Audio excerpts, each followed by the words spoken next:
Hello guys, welcome back to my channel.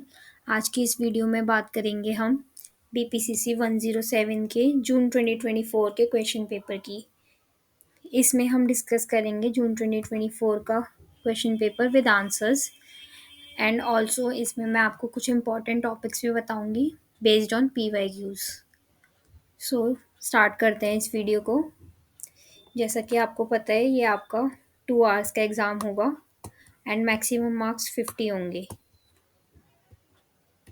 इसमें आपको total 8 questions दिए जाएंगे एंड उसमें से आपको 5 अटेम्प्ट करने होंगे। Each question is of 10 marks. इसमें आपको 300 वर्ड्स में आंसर करना होगा, मिनिमम 2 और 3 पेजेस। राइट, स्टार्ट करते हैं। पहले हम देखते हैं कि हमारे कौन कौन से टॉपिक इम्पॉर्टेंट हैं एग्ज़ाम के पॉइंट ऑफ व्यू से। First is definition, nature and scope of social psychology. जैसा कि आप लोगों को पता है कि किसी भी इग्नू की बुक में से या एग्ज़ाम के सब्जेक्ट में ब्लॉक वन इम्पॉर्टेंट होता है। राइट, तो ब्लॉक वन से ही आपका 1 और 2 टॉपिक जो है, थर्ड भी। So definition, nature and scope of social psychology, historical development of social psychology, theoretical approaches to social psychology, ये तीनों आपके इम्पॉर्टेंट है। Then research methods in social psychology, ये भी आपका ब्लॉक वन का ही क्वेश्चन है, सॉरी टॉपिक है। Next is the concept of self and the theories of self presentations. Right, ये जो भी मैंने यहाँ पे आपको टॉपिक बताए हुए हैं, ये आपके टॉपिक्स रिपीट हुए हैं। राइट, तो उसी के बेसिस पे मैंने आपको बताए हुए हैं। Next is social cognition, then aggression. ये एग्रेशन की स्पेलिंग आप लोग ठीक कर लेना, aggression. Then heuristics and then group processes. तो ये आपके इम्पॉर्टेंट टॉपिक हैं। आप चाहो तो इसका स्क्रीनशॉट ले सकते हो, अदरवाइज आप कहीं पे नोट भी कर सकते हो। आगे हम देखेंगे जून 2024 के क्वेश्चन पेपर को, दैट इज सॉल्व्ड। 2024 का क्वेश्चन पेपर है आपका ये, जून।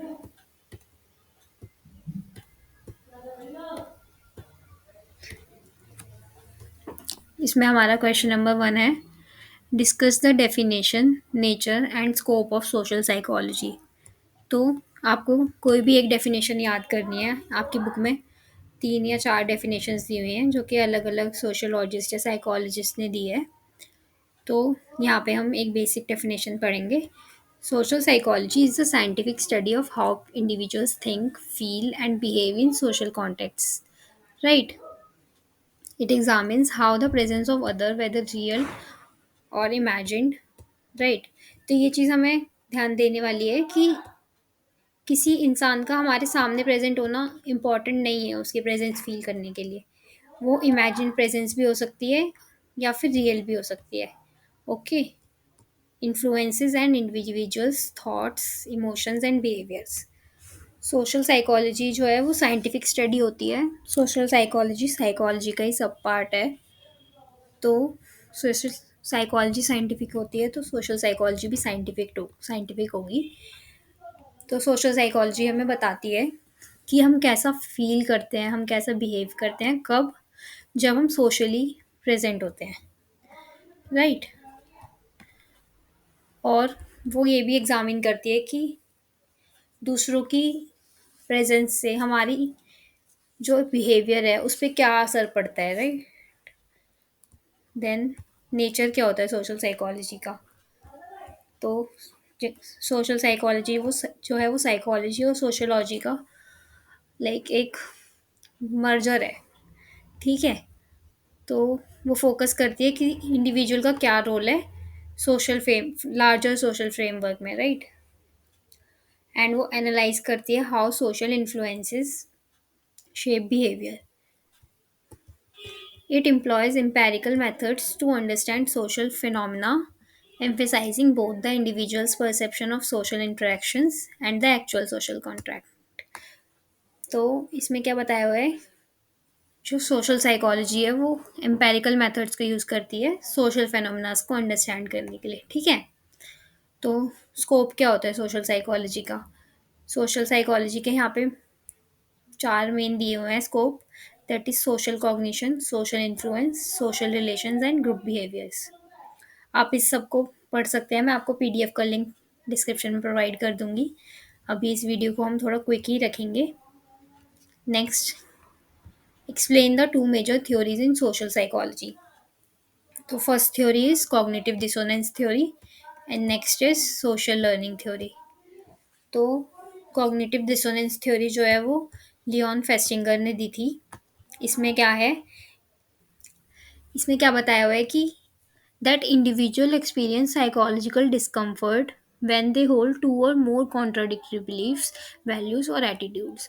मतलब कि जो किसी भी इंसान को साइकोलॉजिकल जो डिस्कम्फर्ट होता है, मतलब प्रॉब्लम होती है जिसको डिसोनेंस कहा जाता है, तो वो क्यों होता है? क्योंकि उसके दो या मोर कॉन्ट्राडिक्टरी बिलीफ्स होते हैं। कॉन्ट्राडिक्टरी बिलीफ मतलब अपोजिंग व्यूज। लाइक एक व्यू हमें कहता है कि देयर इज अ गॉड, ये सिर्फ और सिर्फ एग्जाम्पल है। एंड दूसरा व्यू कहते हैं there is no God, there is only science. तो ये दोनों कॉन्ट्राडिक्टरी बिलीफ हो गए। तो इसी वजह से जो पीपल हैं वो साइकोलॉजिकल डिस्कम्फर्ट को एक्सपीरियंस करते हैं। इस इस डिस्कम्फर्ट को रिड्यूस करने के लिए इंडिविजुअल में चेंज देयर एटीट्यूड्स और बिहेवियर और रैशनलाइज द इनकन्सिस्टेंसी। तो अगर उन्हें इस डिस्कम्फर्ट को कम करना है तो उन लोगों को अपना बिहेवियर या एटीट्यूड चेंज करना पड़ेगा, या फिर उन्हें रैशनलाइज करना पड़ेगा ये जो इनकन्सिस्टेंसी है, ठीक है। इस थ्योरी से काफ़ी wide range of behaviours explain होते हैं, जैसे कि एटीट्यूड चेंज से लेकर डिसीजन मेकिंग तक। Next is social learning theory developed by Albert Bandura. This theory posits that people learn behaviors, attitudes, and emotional reactions through observing others. इसमें क्या बताया हुआ है कि जो ये थ्योरी है वो एल्बर्ट बैंड्यूरा ने दी थी, राइट। आपको ये दोनों थ्योरीज के जो जिन्होंने ये थ्योरी दी है उनका नाम याद रखना है। लियोन फेस्टिंगर ने दी थी cognitive dissonance theory and Albert Bandura ने दी थी सोशल लर्निंग थ्योरी, राइट। तो इसमें क्या बताया हुआ है कि इंडिविजुअल्स हैं ये, वो कैसे बिहेवियर को लर्न करते हैं, वो दूसरों को ऑब्जर्व करके लर्न करते हैं, राइट। जैसे सपोज आपके घर में कोई बच्चा है, तो आप उसके सामने जैसा बिहेव करोगे वो भी वैसा बिहेवियर सीख जाएगा, राइट। इसी वजह से इस थ्योरी का नाम सोशल लर्निंग थ्योरी है। It emphasize the role of modelling, imitation and re in learning, ठीक है। ये वही हो गया, आप इसको एग्जाम्पल से समझ सकते हो। जो एग्जाम्पल हमने बताया कि कोई बच्चा है, उसके सामने आप जैसे बिहेव करोगे वो भी आपको वैसे ही इमिटेट करेगा, राइट। तो इसमें बैंड्यूरा ने अपना एक बोबो डॉल एक्सपेरिमेंट किया था, ये आपने फर्स्ट ईयर में भी पढ़ा था। इसमें क्या था कि जिन बच्चों के सामने हमने बोबो डॉल्स के साथ एग्रेसिवली बिहेव किया, उन्होंने तो एग्रेसिव बिहेवियर को अपना लिया, ठीक है। और अगर और जिन्होंने नहीं किया ऐसा बिहेवियर, जिनके सामने प्यार से बिहेवियर हुआ, उन्होंने अपना अच्छा वाले बिहेवियर को रखा, राइट। तो इससे हमें क्या पता लग रहा है? Highlighting the impact of observational learning on behaviour, ठीक है। तो next question is define schema. ये स्कीमा वाला टॉपिक भी आपका इंपॉर्टेंट है, आई गेस मैं उसमें लिखना भूल गई, राइट। स्कीमा मैं लिख देती हूँ एक बार यहाँ पे। ये भी आपसे काफ़ी बार पूछा जा चुका है। नॉर्मली 10 मार्क्स में नहीं पूछा गया, ज़्यादातर तो ये आपके शॉर्ट नोट्स में ही पूछा गया है, बट आप इसको अच्छे से समझेंगे, राइट। ये इस बार आपका 10 मार्क्स में ही आया है ये क्वेश्चन। इसमें आपके दो पार्ट्स दिए हुए हैं कि हम पहले स्कीमा को डिवाइन करना है, देन उसके बाद हमें बताना है कि क्या क्या टाइप्स होते हैं स्कीमा के। स्कीमा एक कॉग्निटिव फ्रेमवर्क होता है जो कि हमें हेल्प करता है किस चीज़ में, हमें कोई भी इंफॉर्मेशन जो मिली हुई है उसको ऑर्गेनाइज करने में या फिर उसको इंटरप्रेट करने में। इंटरप्रेट का मतलब क्या हो गया कि उसको समझना कि वो इन्फॉर्मेशन हमें क्या बता रही है या उससे उसका क्या इम्पोर्टेंस है, right. Schemas allow individuals to take shortcuts in interpreting vast amount of information, but can also lead to biases and errors in perception, right. Schema हमें हेल्प तो करती है बहुत सारी इन्फॉर्मेशन को एक साथ समझने के लिए। बट लेकिन उसकी वजह से हमें बायस या एरर्स का भी सामना करना पड़ सकता है, राइट? तो स्कीमास के क्या क्या टाइप होते हैं? स्कीमास के यहाँ पे मेन 4 टाइप्स बताए हुए हैं। That is person schemas, self schemas, role schemas and event schemas, जिसको हम स्क्रिप्ट्स भी कहते हैं, राइट? सॉरी, पर्सन स्कीमा क्या होता है?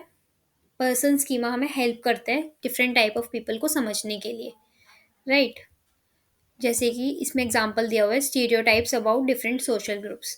हमारे कुछ स्टीरियोटाइप्स होते हैं। स्टीरियोटाइप्स मतलब पुराने ख्याल जो कि पहले से ही चलते आ रहे हैं कि ये कोई सोशल ग्रुप ऐसा होता है, कोई सोशल ग्रुप ऐसा होता है। तो वो उस चीज़ को समझने में पर्सन स्कीमा हमारी हेल्प कर सकता है। Next is self schema. Self schema क्या होता है कि हमारे खुद के लिए कुछ बिलीव्स होते हैं जो कि हमारी जो हमें इंफॉर्मेशन मिलती है उसकी प्रोसेसिंग में रिलेट करते हैं।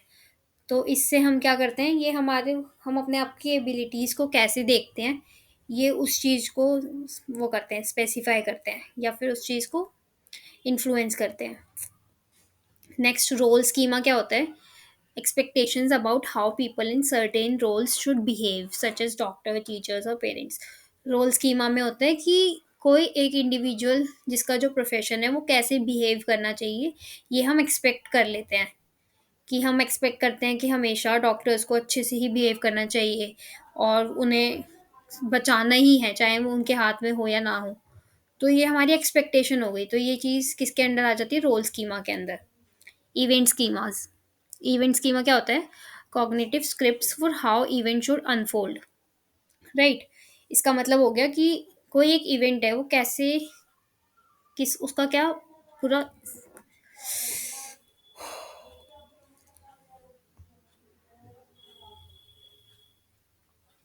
कोई एक इवेंट है तो उसका क्या फ्लो होना चाहिए या फिर उसके कैसे 1 2 3 क्या सीक्वेंस होना चाहिए थी चीज़ों का। तो ये इवेंट स्कीमास में आ गया, जैसे कि such as dining at restaurant और attending a lecture, right? Next is fourth question में बोला है हमसे, शॉर्ट नोट्स का क्वेश्चन है ये, 5 मार्क्स ईच। ए पार्ट में हमसे पूछा है quasi experimental design and ethical issues in research methods, right? तो क्वासी एक्सपेरिमेंटल डिज़ाइन जो है वो एक्सपेरिमेंट डिज़ाइन की जैसे ही होता है, बट लेकिन उसमें रैंडम असाइनमेंट नहीं होता, ठीक है? ये these designs are used when it is not feasible और ethical to randomly assign participants to conditions. तो ये जब भी फीजिबल होते हैं क्वासी एक्सपेरिमेंटल डिज़ाइंस, जब जब हम किसी भी रैंडम पार्टिसिपेंट्स को कंडीशन असाइन नहीं कर सकते। और ऐसा क्यों होता है? या तो हमारे पास कोई लाइक फैसिलिटी नहीं है उस चीज़ के लिए, या फिर वो एथिकल नहीं है, ठीक है? ये दोनों केस हो सकते हैं, feasible and ethical. Quasi experimental designs are often employed in real world settings where control over variables is limited. ये रियल वर्ल्ड सेटिंग्स में यूज़ किए जाते हैं जहाँ पे हम कंट्रोल नहीं कर सकते, सब चीज़ों को लिमिटेड हो जाता है हमारा कंट्रोल, है ना? Ethical issues in quasi experiments and research methods include informed consent, confidentiality and potential for harm. तो ये सब तो हमने पहले भी पढ़ा है दूसरे सब्जेक्ट में भी कि क्या एथिकल इश्यूज आते हैं। पहला इन्फॉर्म्ड कंसेंट, कि हमें उसको सब कुछ बताना पड़ता है, जो कि अच्छी बात है। देन कॉन्फिडेंशियलिटी, हम उनकी इन्फॉर्मेशन को कहीं भी शेयर नहीं करते, उनका नाम या उनका एड्रेस या जो भी चीज़ हमारे पास उनकी इन्फॉर्मेशन होती है। या फिर पोटेंशियल फॉर हार्म, जिसका मतलब है कि उसमें अगर कोई हार्म है तो वो उसको हम रिस्क को मिनिमाइज करें या तो उसको अवॉइड ही करें, ठीक है? Researchers must ensure that participants are fully aware of study's nature and their rights, protect their personal information and minimize any risk of psychological or physical harm. तो ये उन्होंने उसी को एक्सप्लेन कर दिया कि जो पार्टिसिपेंट है उसको सब चीज़ के बारे में पता होना चाहिए कि उनके क्या क्या राइट्स है या जो स्टडी है उसको क्या क्या नेचर है ना? नेक्स्ट हमें बोला है कि हमें उनकी पर्सनल इन्फॉर्मेशन को प्रोटेक्ट करना है और कोई भी साइकोलॉजिकल या फिजिकल हार्म को मिनिमाइज करना है या अवॉइड करना है, राइट? नेक्स्ट है impression formation and management. Impression formation क्या होता है? Impression formation refers to the process by which individuals form judgment about others based on information available. कि हम किसी चीज़ के बारे में कोई किसी पर्सन के बारे में कोई अपनी इम्प्रेशन बना लें। जजमेंट लाइक बायस बोल सकते हैं हम इसको। नहीं, बायस नहीं बोल सकते। इम्प्रेशन फॉर्मेशन होता है जैसे हमने किसी को देखा और हमने उसके बारे में कोई इमेज बना ली कि ये तो ऐसा है, ये तो ऐसा होगा। जैसे किसी की अपीयरेंस अच्छी नहीं है, लाइक वो नॉर्मली ड्रेस्ड है किसी बिजनेस मीटिंग में, तो हम उससे क्या एक्सपेक्ट करते हैं कि वो उसका बिहेवियर अच्छा नहीं होगा या वो थोड़ा कम एजुकेटेड होगा। तो ये हमारे इम्प्रेशन फॉर्मेशन में आ जाएगा, right. Next is impression management. Impression management होता है वो स्ट्रैटेजीज जो कि पीपल यूज़ करते हैं किस लिए, इन्फ्लुएंस करने के लिए कि लोग उन्हें कैसे परसीव कर रहे हैं। इम्प्रेशन मैनेजमेंट में क्या क्या आ सकता है, सेल्फ प्रेजेंटेशन टेक्निक्स कि हम कैसे ड्रेसिंग कर रहे हैं या फिर कैसे हम अपनी पॉजिटिव जो ट्रेट्स हैं उनको हाईलाइट कर रहे हैं, या फिर जो नॉन वर्बल क्यूज़ हैं उनको कैसे कंट्रोल कर रहे हैं, ठीक है। Effective impression management can lead to favourable outcomes in social interactions such as gaining social approval, building relationship और achieving professional success. Impression management क्यों ज़रूरी है, जिससे कि हमें सोशल अप्रूवल मिले या जो हमारे रिलेशनशिप्स हैं वो अच्छे हों या फिर हमें प्रोफेशनल सक्सेस मिले, ठीक है।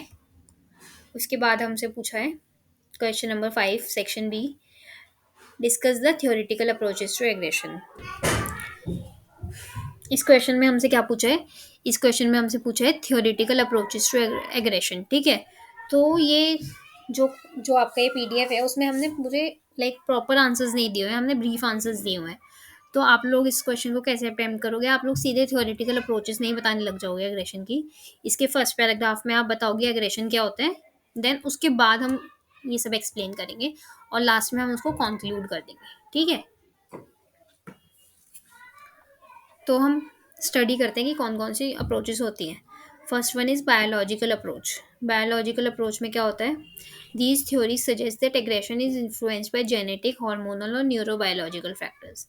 इसमें बोला गया है कि इस थ्योरी के हिसाब से जो एग्रेशन है, एग्रेशन मतलब हम गुस्सा कह सकते हैं, वो किस चीज़ से इन्फ्लुएंस होता है। पहला तो जेनेटिक, जो हमारे जीन्स है पेरेंट्स से जो हमें मिले हैं वो। Next is hormone and then next is neurobiological factor है, ठीक है। उसके बाद हमसे बोला है साइकोडायनेमिक अप्रोच। साइकोडायनेमिक अप्रोच क्या है, साइकोडायनेमिक अप्रोच में क्या है कि जो एग्रेशन है वो रिजल्ट होता है किस चीज़ का, अनकॉन्शियस ड्राइव्स या फिर इंस्टिंक्ट्स का, जैसे कि दैट इंस्टिंक्ट्स। उसके बाद है सोशल लर्निंग थ्योरी, हमने अभी ऊपर भी पढ़ी थी। Bandura's theory emphasises that aggression is learn through observing and imitating others, कि जो जो हमारा एग्रेशन है वो दूसरों को इमिटेट या ऑब्जर्व करके भी होता है, उसकी वजह से भी होता है। जैसे हमारे घर में अगर फैमिली में सब लोग गुस्सा करने वाले होंगे तो हम नेचुरली गुस्सा करने वाले हो जाएंगे। 100 में से 5 या 10% ही ऐसे होंगे जो कि एक एग्रेसिव फैमिली से आते हैं और बहुत ज़्यादा काम है। Next is frustration aggression hypothesis. इस थ्योरी से हमें पता लगता है कि जो एग्रेशन है वो ऑटोमेटिक रिस्पॉन्स है फ्रस्ट्रेशन का, राइट। जो कि कब होता है, जब इंडिविजुअल का गोल डायरेक्टेड बिहेवियर ब्लॉक हो जाता है। गोल डायरेक्टेड बिहेवियर मतलब जो जो ह्यूमंस हैं वो बहुत ज़्यादा गोल डायरेक्टेड होते हैं, उन्हें गोल्स को अचीव करना अच्छा लगता है। तो अगर हम कोई गोल अचीव नहीं कर पाएंगे, लाइक हमारे ईयरली गोल्स होते हैं, अब जैसे न्यू ईयर आ रहा है तो न्यू ईयर रेजोल्यूशंस होते हैं, वो अगर हम फुलफिल नहीं कर पाते तो हमें ऑलरेडी फ्रस्ट्रेशन हो जाती है और फ्रस्ट्रेशन से हम और उसको गुस्से में हम कन्वर्ट कर देते हैं। Next is cognitive new association theory. इसमें हमें बताया हुआ है कि जो अनप्लेजेंट एक्सपीरियंस होते हैं जैसे कि फ्रस्ट्रेशन और डिस्कम्फर्ट, उससे हमारे बॉडी में नेगेटिव इमोशंस हो सकते हैं और उसकी वजह से एग्रेसिव बिहेवियर भी हो सकता है, राइट। अनप्लेजेंट एक्सपीरियंस में इसमें एग्जांपल दिया हुआ है frustration and discomfort. Next is explain interpersonal attraction, discuss the different internal and external factors affecting interaction. तो इसमें क्या बताया हुआ है, इसमें क्या पूछा है हमसे, इंटरपर्सनल अट्रैक्शन क्या होती है और इंटरनल एक्सटर्नल फैक्टर्स क्या होते हैं अट्रैक्शन के। तो इंटरपर्सनल अट्रैक्शन होती है कि हमारा किसी इंडिविजुअल के लिए जो पॉजिटिव फीलिंग्स या अट्रैक्टिव इन्फ्लुएंस होता है वो, जिससे हमें जिससे ये किस चीज़ में लाइड कर सकती है, जैसे फ्रेंडशिप या फिर रोमांटिक रिलेशनशिप्स। इंटरपर्सनल वो हो गया कि दो लोगों के बीच में, राइट। इंटरनल फैक्टर्स क्या क्या हो सकते हैं कि वो कितना फिजिकली अट्रैक्टिव है, कितना हम लोगों में सिमिलैरिटी है, कितनी हमारी पर्सनैलिटी ट्रेट्स क्या क्या हैं, राइट। एक्सटर्नल फैक्टर्स में क्या क्या होगा कि हम लोग कितनी बार मिले हैं, या फिर हम कितनी ज़्यादा रिपीटेड एक्सपोजर हमारा हो रहा है, उसके बाद हम कितना ज़्यादा सोशली और कल्चरली हमारे क्या स्टैंडर्ड्स हैं, राइट। तो ये तीन हमारे एक्सटर्नल फैक्टर्स में बताया हुआ है। उसके बाद next question is explain the concept types and components of group. Group क्या हो जाता है, ये हमने अभी इंपॉर्टेंट टॉपिक्स में नोट किया है कि ग्रुप हमारे लिए इंपॉर्टेंट है। तो इसमें हमसे पूछा है कि ग्रुप का कॉन्सेप्ट क्या क्या उसके टाइप होते हैं, क्या क्या उसके कंपोनेंट्स होते हैं। तो ग्रुप जो है वो क्या होता है, कलेक्शन ऑफ इंडिविजुअल्स होते हैं जो कि शेयर करते हैं कॉमन गोल्स को, राइट। ग्रुप के कितने टाइप होते हैं, ग्रुप के चार टाइप होते हैं, primary, secondary, formal and informal. Primary groups क्या होते हैं, प्राइमरी ग्रुप्स होते हैं जो कि छोटे ग्रुप्स होते हैं, स्मॉल क्लोज नेट, और वो लॉन्ग लास्टिंग ग्रुप्स होते हैं, जैसे कि फैमिली हो गया या फिर क्लोज फ्रेंड्स हो गया। सेकेंडरी ग्रुप्स क्या होते हैं, वो लार्जर होते हैं या फिर उसमें इतना पर्सनली इन्वॉल्वमेंट नहीं होता, जैसे कि हमारी वर्क टीम हो गई या फिर हमारे ऑर्गेनाइजेशन हो गए, राइट। फॉर्मल ग्रुप्स क्या होते हैं, फ्रॉम फॉर्मल ग्रुप्स होते हैं जिनका कोई स्पेसिफिक रोल या फिर रूल्स होते हैं, जैसे कि कमिटी या फिर क्लब्स हो गए। इनफॉर्मल ग्रुप्स क्या होते हैं जो कि लेस स्ट्रक्चर्ड होते हैं और often form spontaneously like social circles. जैसे इसका इसमें क्या आ गया कि जैसे हम पार्क में गए हैं, हमें कोई लोग मिल गए और हमने एक ग्रुप बना लिया, वो हो गया इनफॉर्मल में। और ग्रुप के कंपोनेंट्स क्या क्या होते हैं, ग्रुप के इसमें चार कंपोनेंट्स बताए हुए हैं, that is roles, norms, cohesion and communication. तो रोल्स में हमें बोला है कि expected behaviours and responsibilities of group member, ठीक है। नॉर्म्स हो गया unwritten rules and expectations. Cohesion हो गया कि degree of attraction and unity among group member. Communication हो गया हम क्या क्या आइडियाज या इन्फॉर्मेशन उस ग्रुप में शेयर कर रहे हैं। उसके बाद हमारे पास एथ क्वेश्चन है, that is right short notes on the following. इसमें हमें heuristics and errors and biases and attribution के ऊपर शॉर्ट नोट्स लिखने हैं। तो ह्यूरिस्टिक्स क्या होते हैं, ह्यूरिस्टिक्स जो होते हैं वो शॉर्टकट्स होते हैं, मेंटल शॉर्टकट्स, जिससे हम सिंप्लीफाई कर सकते हैं डिसीजन मेकिंग को। ये इंडिविजुअल को अलाउ करते हैं क्विक जजमेंट्स के लिए, जिससे में उसे ज़्यादा टाइम ना लगे, ज़्यादा सोचना ना पड़े, sorry. Common heuristics include availability heuristics relying on immediate example that come to mind, and representative heuristics judging the probability of an event based on how similar it is to a prototype, right. तो दो इसमें common heuristics बताएं, availability and representativeness. Next हमारे पास है इसका last part, errors and biases in attribution. तो attribution में जो एरर्स और बायसेस होते हैं उसको हम क्या कहते हैं, वो सिस्टमैटिक मिस्टेक्स होती हैं जो कि कब बनाई जाती हैं, जब हम एक्सप्लेन कर रहे होते हैं किसी बिहेवियर का cause, right. Fundamental attribution error क्या होता है कि उसमें हम ओवर एम्फेसाइज कर देते हैं पर्सनल ट्रेड्स को, जहाँ पे हम अंडर एस्टिमेट कर देते हैं किस चीज़ को, सिचुएशनल फैक्टर्स को। और सेल्फ सर्विंग बायसेस क्या होता है, सेल्फ सर्विंग बायस होता है कि हमारी टेंडेंसी कि हम कितना,